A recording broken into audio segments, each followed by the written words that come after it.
உலக மக்கள் அனைவருக்குமே பிரம்மசக்தி சித்தர் வாக்கு ஜோதிடர் பாலச்சித்தர் பாலஜனா சிறந்த நல் வணக்கங்களை தெரிவித்துக் கொள்கிறேன். ஓம் தத்புருஷாய வித்மகே வக்ரதுண்டாய தீமஹி உந்தி பரசோத்யாத். ஓம் பரத்தேஸ்வராம் பிரபஞ்சோ வசுமம் சாந்தம் சிவம் அத்வைதமனித்தே. ஓம் ஹரிமாதித்யே ஆயச சோமய மங்களாய புதாயச்ச குரு சுக்ர சனிப்பேச்ச ராகவே கேதுவே நமச்சிவாய நமச்சிவாய. ஓம் நமச்சிவாய. சனி பெயர்ச்சி சர்வ வல்லமை சர்வ லோகமும் சர்வ வல்லமை கொண்ட சர்வ லோகத்தையும் ஆட்டி படைக்கும் சனி பயிற்சி. எவ்வளவு பெரிய மன்னனாக இருந்தாலும் எவ்வளவு பெரிய ராஜாவாக இருந்தாலும் அவரையே ஆட்டி படைக்கின்ற சர்வ வல்லமை பொருந்திய சனி பகவானுடைய சனி பெயர்ச்சி. நீதிக்கு புறம்பாக உலகத்தில் நீதிக்கு புறம்பாக யார் நடந்தாலும் அவரை சரியான நேரத்தில் தட்டி கேட்டு தண்டனை தருவதும் அப்பேற்பட்ட சனி பகவானுடைய சனி பயிற்சி. சரியான நேரத்தில் தட்டி கேட்டு தண்டனை வழங்குவதும் சனி பகவான், நீதிக்கு புறம்பாக யார் நடந்தாலும். ஆகவே இவருக்கு நீதிக்கரசர் என்று ஒரு பெயர் உண்டு. நீதிக்கு அரசர் என்று ஒரு பெயர் உண்டு. உலகில் அனைத்து ஜீவன தொழில்களுக்கும் உலகத்தில் உள்ள மனுஷர்கள் பூரா என்னென்ன தொழில்கள் செய்கிறார்களோ அந்த தொழில்களுக்கெல்லாம் ஜீவனக்காரகன் தொழில்காரகன் என்று இவருக்கு பெயர். ஆக ஜீவனக்காரகன் என்று சனி பகவானுக்கு பெயர். ஆக அதே நேரத்தில் ஒரு மனிதன் திடகாத்திரமாக ஆயுளோடு இருக்க வேண்டும் என்றால் அதற்கு சனி பகவான் தான் முக்கிய காரணம். ஆகவே சனி பகவான் ஆயுள்காரகன் என்று பெயர். ஆரோக்கியக்காரகன், வியாதியை ஏற்படுத்துபவன் அவனே, குணப்படுத்துபவனும் அவனே, ஆயுளை கொடுப்பதும் அவனே, ஆயுளை கெடுப்பதும் அவனே. ஆகவே இவருக்கு ஆயுள்காரகன் என்று ஒரு பெயர் உண்டு, ஆரோக்கியக்காரகன் என்று ஒரு பெயர் உண்டு. சரி, அடுத்து ஒரு மனிதன் 4 காசு பார்த்துட்டா தலகால் தெரியாம ஆடக்கூடிய நிலை. 4 காசு சம்பாரிச்ச திமிர்ல தலகால் தெரியாம ஆடக்கூடிய நிலை. ஆடுறான், தலகால் தெரியாம ஆடுறான். அப்படிப்பட்ட மனிதனை 7 சனி, கண்டக சனி, அஷ்டமத்து சனி என்ற ரூபத்தில் ஆட்டிப்படுத்தி விபத்தை ஏற்படுத்தி துன்பத்தை கொடுத்து தொழிலை கெடுத்து விபத்தை கொடுத்து, இதுதான் தலையில கட்டு, கால் அடிபட்டு, கால் முறிஞ்சு, காலில் கட்டு, கையில கட்டு என்ற ஒரு சோதனையை சரியான நேரத்தில் தண்டனை கொடுப்பதில் வல்லமை கொண்டவன் இந்த சனி பகவான். தலகால் தெரியாம இருக்கு, இதுதாண்டா தலை, இதுதாண்டா கை, இதுதாண்டா கால் என்று உணரக்கூடிய நிலையை உருவாக்கக்கூடியவன். பல கஷ்டங்களை கொடுத்து உறவுகளின் குணாதிசயங்களை தெரிந்து கொள்ள நிலையை உருவாக்குவான். அண்ணன் என்றால் என்ன, தம்பி என்றால் என்ன, மாமன் என்றால் என்ன, மச்சான் என்றால் என்ன, அவருடைய குணாதிசயங்கள் என்ன என்பதை மனுஷனை வந்தாண்ட மனுஷன் அப்படின்னு உணரக்கூடிய இவங்கெல்லாம் இப்படி இருக்காங்க. இவன் தான் மனுஷன், சரியான நேரத்தில் உதவுனா சரியான நேரத்தில் பாதகம் செய்தவர்கள் என்று உணரக்கூடிய, நல்லவர்கள் யார் கெட்டவர்கள் யார் என்று உணரக்கூடிய சோதனை வேதனை தரக்கூடியவன் சனி பகவான். ஒரு மனிதனை நல்லது கெட்டது உணரக்கூடிய நிலையை உருவாக்கக்கூடியவன் சனி பகவான். சூரியனின், அதாவது அரசனையும் ஆண்டியாக்குவான், ஆண்டியும் அரசனாக்கி விடுவான். சூரியனின் 2ஆம் மனைவியான சாயாதேவியினுடைய புத்திரன் சனி பகவான். சூரியன் சாயாதேவியை கொடுமைப்படுத்தியதால் ஜென்ம விரோதியாகிறான். சனி பகவான் சூரியனுக்கு ஜென்ம விரோதி, பகை கிரகம். சூரியன் அப்பனுக்கும் பிள்ளைக்கு ஆகாது. ஆக கோச்சாரத்தில் சனி சூரியன் எப்பொழுதெல்லாம் பார்க்கக்கூடிய நிலை ஏற்படுகின்ற உலகத்தில் மிகப்பெரிய ஆபத்துக்கள் ஏற்படும், மிகப்பெரிய சோதனைகள் வேதனைகள் ஏற்படும், உலகத்தில் ஆட்டி படைக்கக்கூடிய நிலை உருவாக்கும். உலகத்தில் அத்தனை உயிர்களும் பிறப்பதற்கும் உயிரோடு இருப்பதற்கும் சூரியன் முழு காரண கிரகம் ஆகிறார். ஆகவே சூரியன் ஒரு உயிர் சக்தி கொண்ட கிரகம். அத்தனை உயிர்களையும் படைக்கக்கூடிய ஒரு சூரியனையே ஆட்டி படைக்கக்கூடிய சக்தி, உலகமே இயங்க முடியாத சக்தியை உருவாக்கக்கூடியவன். அந்த சனியின் பார்வை சூரியனுக்கு விழுந்த உலகமே இயங்காது. அப்படிப்பட்ட சர்வ வல்லமை கொண்ட சூரியன் பார்வையை சூரியனையே கடுமையாக பார்க்கக்கூடிய பார்வை சனி பகவான் பார்த்தால் உலகமே இயங்காது. சூரியன் மேல் சனி பார்வை விழுந்தால் உலகமே இயங்காது. அப்பேற்பட்ட சர்வ வல்லமை கொண்டவன் சனி பகவான். ஆண்டியும் அரசனாக்குவன், அரசனையும் ஆண்டி ஆக்கி விடுவான்.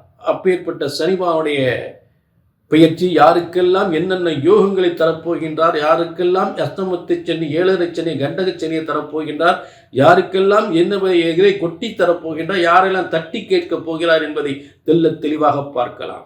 மேசராசி முதல் மீன ராசி வரை துல்லிதமான பலன்களாக பார்க்கலாம் சனி பெயர்ச்சியினுடைய பலன்கள். ஆக இது ஒரு சித்தர் வாக்கு ஜோதிடம், பொது பலன்கள் என்பதை தெரிந்து கொள்ளுங்கள். உங்கள் தனிப்பட்ட ஜாதகத்தை பார்ப்பதற்கு கீழே ஒரு நம்பர் இருக்கு, நோட் பண்ணிட்டு ஒரு அப்பாயின்மெண்ட் வாங்கிக்கோங்க. முதல்ல ஜோதிட சாஸ்திரம் என்பது ஒருபோதும் தப்புவதில்லை, தவறுவதில்லை என்பதை தெரிந்து கொள்ளுங்கள். ஏனென்றால் எந்த பிரம்மன் நம்மை எல்லாம் படைத்திருக்கிறாரோ அந்த பிரம்மனால் நம் தலையெழுத்து எழுதப்பட்டிருக்கிறது.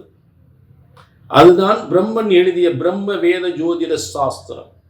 எந்த பிரம்மன் நம்மை படித்திருக்கிறார் அந்த பிரம்மனால் எழுதப்பட்டதுதான் பிரம்ம வேத ஜோதிட சாஸ்திரம்.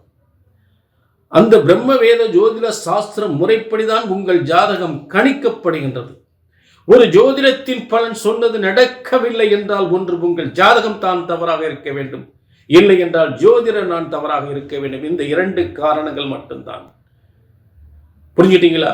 ஆக கல்யாணம் முடியலையா, எத்தனை வருஷம் கல்யாணம் முடியல, எத்தனை வருஷம் வேலை இல்லை, எத்தனை வருஷம் கல்யாணம் முடிஞ்சு குழந்தை இல்லாமல் இருக்க, குடும்பத்தில் என்ன பிரச்சனைகள், கணவன் மனைவி பிரச்சனைகள், செய்வன கோளாறுகள், செய்கிற தொழிலில் ஏன் மந்தம் ஏற்படுது, செய்கிற தொழில் ஏன் விருத்தி அடையல, குடும்பத்தில் ஏன் எப்போ பார்த்தாலும் பிரச்சனையா இருக்கு, சொத்து பிரச்சனைகள், குடும்ப பிரச்சனைகள், பூர்வீக சொத்து பிரச்சனைகள், அண்ணன் தம்பி பிரச்சனைகள், செய்வனை கோளாறுகள், கலகங்கள், கொடுத்த பணம் ஏமாற்றம், இப்படி எத்தனையோ பிரச்சனைகளுக்கு எங்கெங்கோ ஜாதகத்தை பார்த்து அலைஞ்சு என்னங்க ஜாதகத்தை ஒரு இடத்துலையும் பார்த்து ஒன்றும் நடக்க மாட்டேங்குது அப்படின்ற வேதனைகள் இருக்கத்தான் செய்கிறது. அதே வேதனை இங்கே வரக்கூடாது. ஏனென்றால் ஜோதிட சாஸ்திரம் ஒருபோதும் தப்புவதில்லை, தவறுவதில்லை. ஆக ஒரு ஜோதிடத்தின் பலன் சரியாக சொன்னது நடக்கவில்லை என்றால் ஒன்று உங்கள் ஜாதகம் தவறாக இருக்க வேண்டும், இல்லை என்றால் ஜோதிடம் நான் தவறாக இருக்க வேண்டும். ஜோதிடம் ஒருபோதும் தப்புவதில்லை, தவறுவதில்லை. அதை கணித்து சொல்வதில்தான் தவறு ஏற்படுகின்றது. கணித்து சொல்வதில்தான் தவறு ஏற்படுகின்றது. ஆக இங்கே சொன்னது நடக்கும், நடந்தே ஆகும், நடந்தே தீரும். கீழே நம்பருக்கு ஒரு அப்பாயின்மெண்ட் வாங்கிக்க, முன்பதிவு பண்ணிக்கிங்க. உங்கள் எதிர்கால ஜாதகத்தை, உங்கள் எதிர்கால பலன்களை தெளிவாக பார்க்கலாம். மீண்டும் நிச்சயமாக உங்களை சந்திப்பேன். மேசம் முதல் மீன ராசி வரை சிறந்த துல்லிதமான பலன்களை நம்ம பார்க்கலாம். சனி பெயர்ச்சியினுடைய பலன்கள் மிதுன ராசிக்கு இன்னைக்கு ஒரு சின்ன யோக பலன்களும் பாதக பலன்களும் ஒரு 2 பகுதிகள். அதை எச்சரிக்கையாக ஒரு இருக்க வேண்டிய ஒரு பகுதி, ஒரு நாட்கள், அந்த நாட்களை பற்றி பார்க்க போகிறோம். சனி பெயர்ச்சி நல்ல யோகங்களை கொடுத்தாலும் சில நேரங்கள் சில பாதகங்களை கொடுப்பதற்கு வாய்ப்புகள் உண்டு. ஆக இந்த மிதுன ராசிக்கு இந்த சனி பெயர்ச்சியினுடைய யோக பலன்கள் என்ன, இந்த மாதிரி யோகங்கள், என்ன மாதிரி பாதகங்கள் என்பதை சுருக்கமாக பார்க்க போகிறோம். சுருக்கமான முறையில் என நல்ல யோகங்கள் இருக்கும்போது அதை சுதாரித்துக் கொள்ள வேண்டும். பாதகமான காலங்கள் அடுத்து வரும்போது முதலில் வந்த யோகத்தால் வந்த செல்வத்தை பாதுகாத்துக் கொள்ள வேண்டும். சனிபான் கொடுப்பார், கொடுத்ததை எடுப்பார், கொடுத்ததை எடுப்பார். அதற்கு அவருடைய பணியே அதுதான், கொடுத்து திரும்ப எடுத்துருவார். ஆக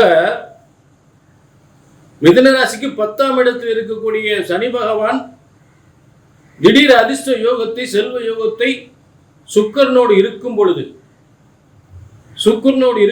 ராகுவோடு சேர்ந்து இருக்கும் பொழுது பல யோகங்களை செய்து கொடுத்து விடுவார். ஏன்னா சுக்கிரனுக்கு சனி சுக்கிரனோடு இணைந்தால் மிகப்பெரிய யோகத்தை ஏற்படுத்துவார். மிகப்பெரிய தொழில். அதிர்ஷ்டக்காரகன் சுக்கிரனோடு சனி சேரும் பொழுது இந்த சனி பயிற்சியின் மூலம் மார்ச் 29 2025 ஆண்டு மார்ச் 29 பயிற்சியாகின்ற மாலை 9:44 பயிற்சியாகின்ற சனி பகவான் கும்பத்திலிருந்து மீனத்துக்கு செல்கின்ற அந்த சனி பகவான் மிதுன ராசிக்கு 10ஆம் இடத்தில் தசம தொழில் ஸ்தானத்தில் இருப்பது தொழில் வளங்கள், வருமானங்கள், திடீர் அதிர்ஷ்ட யோகங்கள், திடீர் சொத்து யோகங்கள், திடீர் செல்வ யோகங்கள், பெயர் பணம் புகழ், பெயர் பணம் புகழ், தொழில் யோகம், சொத்து யோகம் என்று அனைத்து யோகங்களையும் செல்வங்களையும் தரக்கூடிய ஒரு சிறந்த யோகமான காலமாக மார்ச்சில் பயிற்சி அடைந்தால் ஏப்ரல் மேயில் அதிர்ஷ்டம் அள்ளி கொட்டும். 2 மாதம் ரொம்ப சூப்பரா எதிர்பாராத அளவுக்கு அதே அதிர்ஷ்டத்தை ஆச்சரியப்படக்கூடிய அளவுக்கு ஒரு தன்னைத்தானே கிள்ளி கொள்ளணும். நமக்குத்தான் இந்த யோகம், நமக்குத்தான் இவ்வளவு பணம் வருதா அப்படின்னு, நமக்குத்தான் இப்படி தொழில் ஓடுதா, ஆச்சரியமா இருக்கே, இப்பேற்பட்ட பதவி எனக்குத்தான் கிடைச்சிருக்கா, இந்த பதவி எனக்குத்தான் கிடைத்திருக்கிறதா, இந்த பதவிக்காக எவ்வளவு நாள் காத்திருந்தேன். ஒரு அரசியலில் ஒரு பதவி, மிகப்பெரிய பதவி யோகம், ஒரு அரசாங்கத்தில் மிகப்பெரிய பதவி யோகம், மிகப்பெரிய சொத்து கிடைக்கக்கூடிய யோகம், அதாவது தர்ம கர்மாதிபதி யோகம் என்று சொல்லக்கூடிய ஒரு சிறந்த யோக பலன்களும் கண்டிப்பாக கிடைக்கும். 9ஆம் அதிபதி 10ஆம் இடத்துக்கு வந்தால் மிதுன ராசிக்கு 9-10, அதாவது 9ஆம் அதிபதி 10ஆம் இடத்திற்கு வரும் பொழுது அதிர்ஷ்டக்காரன் என்று சொல்லக்கூடிய சுக்கிரனோடு சேர்வது தர்ம கர்மாதிபதி யோகத்தில் தர்ம கர்மாதி தலைமை தாங்கும் தகுதி என்று சொல்லக்கூடிய எந்த துறையான அரசியல் இருந்தாலும், அரசாங்கம் என்றாலும் சரி, ஒரு IAS, ஒரு IPS, ஒரு கலெக்டர், ஒரு ராணுவத்தில் மிகப்பெரிய அதிகாரி என்று மிகப்பெரிய பொறுப்புகள் வகிக்கக்கூடிய ஒரு மிகப்பெரிய யோகத்தை ஏற்படுத்தும். அதுல சந்தேகமே கிடையாது. ஆனா அடுத்து வரக்கூடிய காலங்கள் 8-6, அதாவது 8-6-2025, அதாவது அடுத்து ரொம்ப மோசமான ஒரு 2 மாதங்கள் வருது. இந்த சனி பயிற்சி ஆனவுடன் 2 மாதங்கள் மிகப்பெரிய யோகத்தை ஏற்படுத்தும். அடுத்த 2 மாதங்கள் 8-6-2025 முதல் 29-7-2025 வரை, 6வது மாதமும் 7வது மாதமும் மிகப்பெரிய ஒரு பாதிப்பை ஏற்படுத்த தயாராக இருக்கிறது. எச்சரிக்கையாக, மிகவும் எச்சரிக்கையாக இருக்க வேண்டும். முதலில் யோகங்கள், மிகப்பெரிய முன்னேற்றங்கள், பல யோகங்கள், பல ராஜயோக அமைப்புகள் சனிபகவான் கொடுத்தாலும் அடுத்த 2 மாதங்கள், அதாவது 6வது மாதம் 7வது 2025 6-7 இந்த 2 மாதங்கள் மிகப்பெரிய சோதனைகள், துன்பங்கள், செய்கின்ற உத்தியோகத்தில் வீண் பணிகள் சுமத்துவதற்கும், பெண்களால் ஏமாற்றம் அடைவதற்கும், தொழில் மூலம் வேலை வாய்ப்பு அரசாங்கத்தில் வேலை வாய்ப்பு பெற்றுத் தருகிறேன் என்று சொல்லி பணத்தை வாங்கி மோசடி செய்வது, பெண்களால் அவமானப்படுவது, பெண்களால் மோசடி ஆவது, சொத்துக்கள் மோசடி என்று பல வகையான துன்பங்கள் இந்த 2 மாதத்தில், திடீர் நோய் நொடிகள், விபத்துக்கள், வாகன விபத்துக்கள் என்று இதெல்லாம் 2 மாதங்கள் நிச்சயமாக அந்த பாதிப்பு ஏற்படுவதற்கு உறுதியாக வாய்ப்பு உண்டு. கவனம், எச்சரிக்கையாக இருக்க வேண்டும். அதாவது 10ஆம் இடம் கர்மஸ்தானம் ஒன்று இருக்கு. கர்மம் என்றால் தொழில் ஒன்று அர்த்தம். கர்மஸ்தானம், யாருக்கா கர்மம் பண்ணணும் அப்படின்னு சொல்லக்கூடிய நிலை, உயிருக்கு பாதிப்பு ஏற்படக்கூடிய நிலையும் ஏற்படும். கவனமாக இருந்து கொள்ள வேண்டும். வாகனத்தில் பயணிக்கும் போது மிகவும் கவனமாக இருக்க வேண்டும். நல்ல யோகங்களும் நல்ல செல்வம், இவ்வளவு சம்பாதிச்சானே திடீர் இப்படி ஆயிப்போச்சு அப்படின்னு சொல்லக்கூடிய நிலை உருவாகுவதற்கு வாய்ப்பு உண்டு. கவனமாக இருக்க வேண்டும். ஏன்னா எல்லாம் நல்லதே சொல்லிட்டு இருக்க கூடாது. சில பாதிப்புகள் ரொம்ப எச்சரிக்கையாக இருக்க வேண்டும், கவனமாக இருக்க வேண்டும். இந்த 8-6-2025 முதல் 29-7-2025 வரை மிகவும் கவனமாக இருக்க வேண்டும். பல ஏமாற்றங்கள், பலரால் பல மோசடிகள், பல ஏமாற்றங்கள், பண விரயங்கள் 2 மாதத்தில் எத்தனையோ வருடங்கள் சம்பாதித்த பணமெல்லாம் இந்த 2 மாதத்தில் விரயமாக இருக்க வாய்ப்பு உண்டு. தேவையில்லாத பிரச்சனை, கோர்ட்டு கேஸ், போலீஸ் ஸ்டேஷன், வம்பு வழக்குகள் இதெல்லாம் ஏற்படுவதற்கு வாய்ப்பு உண்டு. கொஞ்சம் கவனமாக இருக்க வேண்டும். சரி, இதிலும் தப்பித்துக் கொள்வதற்கு மகா காளியை, உக்கிரமான காளியை வழிபட வேண்டும். உக்கிரமான காளியை வழிபட வேண்டும் என்பதுதான் ஒரு முக்கிய ஒரு விஷயம். மேலும் இதிலிருந்து காத்துக்கொள்ள உங்களுடைய தனிப்பட்ட ஜாதகத்தை பார்த்து கொள்ளலாம். இது பொது பலன். உங்களுடைய தனிப்பட்ட ஜாதகத்தை பார்க்கணும். கீழே நம்பர் இருக்கு, அதை நோட் பண்ணிட்டு ஒரு அப்பாயின்மெண்ட் வாங்கிக்க. சரிங்களா? உலகத்துல ஜோதிட சாஸ்திரம் என்பது பிரம்மனால் இறைவனால் படைக்கப்பட்டது. ஜோதிடம் ஒருபோதும் தப்புவதில்லை, தவறுவதில்லை. ஒரு ஜோதிடத்தின் பலன் சரியா நடக்கல அப்படின்னா ஒண்ணு ஜாதகம் தப்பா இருக்கணும், இல்லாட்டி ஜோசியர் நான் தப்பா இருக்கணும். ஜோதிட சாஸ்திரம் ஒருபோதும் தப்புவதில்லை, தவறுவதில்லை. அதை கணித்து சொல்வதில் தான் தவறு ஏற்படுகின்றது. புரிஞ்சுட்டீங்களா? நம்பர் இருக்கு, நோட் பண்ணிக்க. இது பிரம்மசக்தி, பிரம்மனால் படைக்கப்பட்ட அந்த பிரம்மசக்தி சித்தர் வாக்கு பஞ்சாங்க முறைப்படி உங்கள் ஜாதகம் கணிக்கப்படுகின்றது. ஜோதிடம் ஒருபோதும் தப்புவதில்லை, தவறுவதில்லை. அதை கணித்து சொல்வதுதான் தவறு ஏற்படுகின்றது. கீழே நம்பருக்கு, அப்பாயின்மெண்ட் நம்பர் இருக்கு, வாங்கிக்க. உங்க தெளிவாக உங்க எதிர்கால பலன்களை பார்த்து எந்தவித பாதிப்பும் இல்லாமல் நிவர்த்தி செய்து கொள்ளலாம்.